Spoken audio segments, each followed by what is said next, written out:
महाराष्ट्र की राजनीति में अब बेटों ने एंट्री ली है। उद्धव ठाकरे के बेटे आदित्य ठाकरे ने कमान संभाली है, तो दूसरी तरफ एकनाथ शिंदे के बेटे श्रीकांत शिंदे कहा है कि बाबूजी जरा साइड होइएगा, अब मैं कमान संभालूंगा।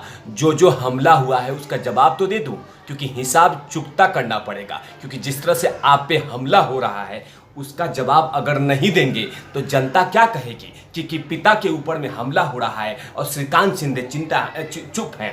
पिता के ऊपर में हमला हो रहा है, श्रीकांत शिंदे चुप हैं, मतलब कि एकनाथ शिंदे के बेटे। अब सीधा उन्होंने कमान संभाल लिया है।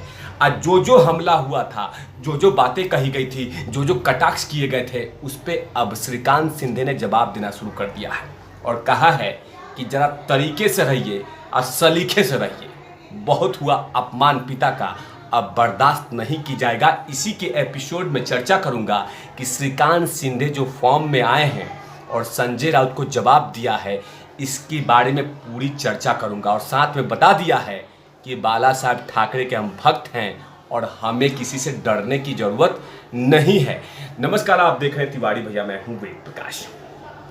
अब एकनाथ शिंदे के बेटे श्रीकांत शिंदे जो कि सांसद हैं, वो अब मैदान में आ गए हैं और संजय राउत को करारा जवाब देते हुए कहा है कि संजय राउत बहुत हुआ, अब हमें डराने की कोशिश मत कीजिए, डराइए किसी और को, हम डरने वाले नहीं हैं।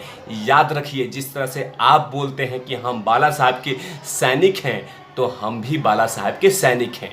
तो तरीके से रहिए और तमीज में रहिए। बहुत हुआ मेरे पिता का अपमान। आप नहीं समझ रहे हैं कि सरकार अल्पत में है और ज़्यादा ऊंची आवाज़ बोलने की आवश्यकता नहीं है।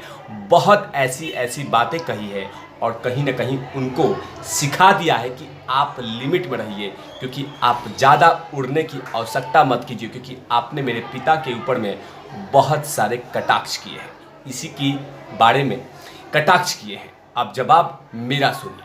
मतलब कि श्रीकांत शिंदे ने क्या क्या कहा संजय राउत के बारे में, और खासकर ये भी बतला दिया कि अब जो उनके पिता कर रहे हैं वो महाराष्ट्र की जनता जनार्दन के लिए कर रहे हैं और मेरे पिता ने कभी भी किसी को धोखा नहीं दिया है।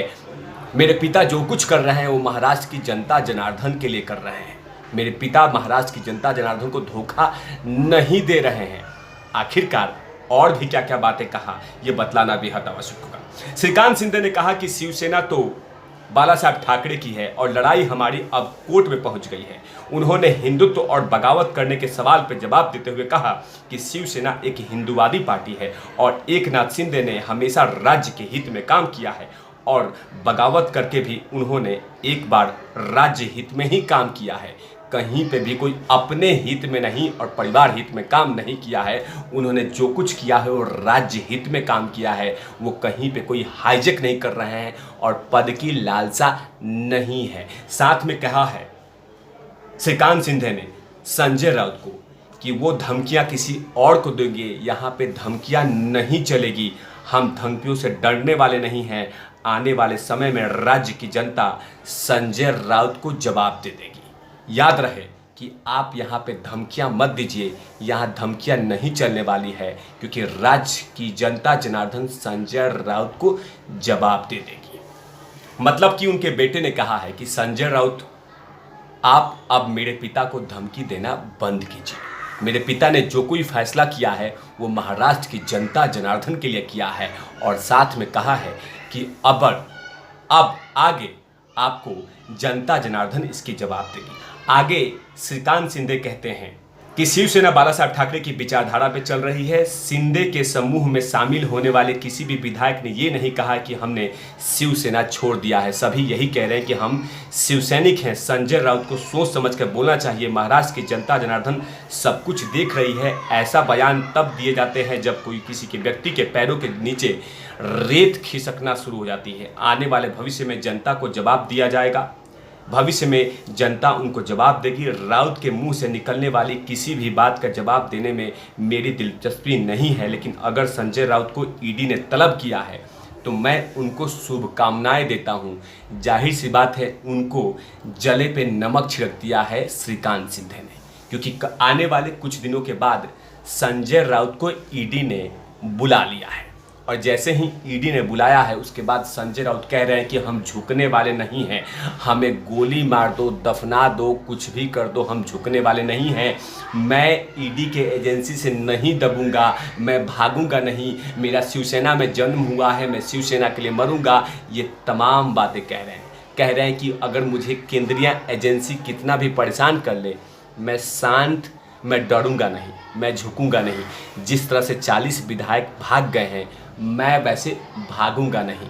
लेकिन कहीं ना कहीं श्रीकांत शिंदे मतलब एकनाथ शिंदे के बेटे ने संजय राउत को जवाब देते हुए कहा है कि आपको इस तरह की भाषा नहीं बोलना चाहिए था। आप मेरे पिता के बारे में सम्मान तरह से बात करते। मेरे पिता ने कोई भी कदम उठाया है तो महाराष्ट्र की जनता जनार्दन के लिए उठाया है, महाराष्ट्र के हित के लिए उठाया है। और उन्होंने कहा है कि मेरे पिता ने जो बातें कह रहे हैं वो कहीं ना कहीं महाराष्ट्र की जनता जनार्दन के फेवर के लिए कर रहे हैं, राज्य के हित के लिए कर रहे हैं, कहीं कोई बागी अपने पद के लिए नहीं किया है। मतलब कहीं ना कहीं बहुत दिनों से लगातार एकनाथ शिंदे पे संजय राउत हमलावर थे।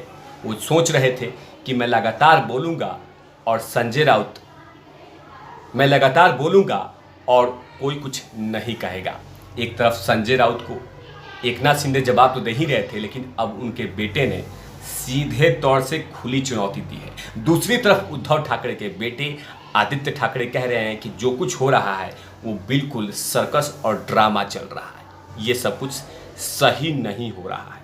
मतलब कि महाराष्ट्र की राजनीतिक में जिस तरह से उथल पुथल मची है, उसमें अब तमाम बेटों ने अपने अपने पिता के रक्षा के लिए कमान संभाल ली है। नारायण राणे के बेटे नीतीश राणे अब संभाल रखे हैं, इधर एकनाथ शिंदे के बेटे श्रीकांत शिंदे ने कमान संभाली है, उधर उद्धव ठाकरे के बेटे आदित्य ठाकरे मैदान में आ गए हैं। मतलब तमाम बेटों ने अब कमान संभाल ली है महाराष्ट्र की इस राजनीतिक के उथल पुथल में। अब वो एक दूसरे पर कटाक्ष कर रहे हैं, कभी नीतीश राणे आदित्य ठाकरे पे कटाक्ष कर रहे हैं, तो अब श्रीकांत शिंदे संजय राउत को करारा जवाब दे रहे हैं और साथ में आईना दिखा रहे हैं कि मेरे पिता को ज्ञान देने की आवश्यकता नहीं है।